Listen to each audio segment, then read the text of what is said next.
প্রত্যেক বছরের ন্যায় এবছরেও বাৎসরিক উৎসব আমাদের আশ্রমে পালিত হলো। একদম ভোরবেলা থেকেই আমি গিয়েছিলাম সারা দিনের মতো। সকালবেলা গীতাপাঠ দিয়ে শুরু হলো, তারপরে ঠাকুরমশাই শুরু করলেন মায়ের পূজা আরাধনা।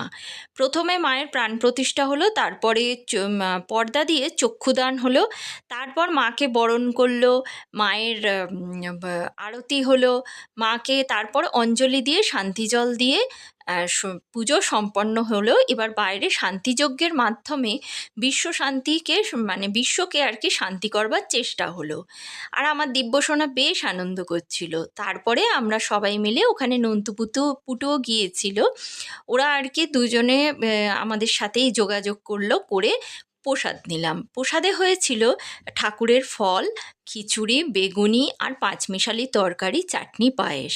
এই প্রসাদটা অমৃত সমান ছিল। তো আজকের মতো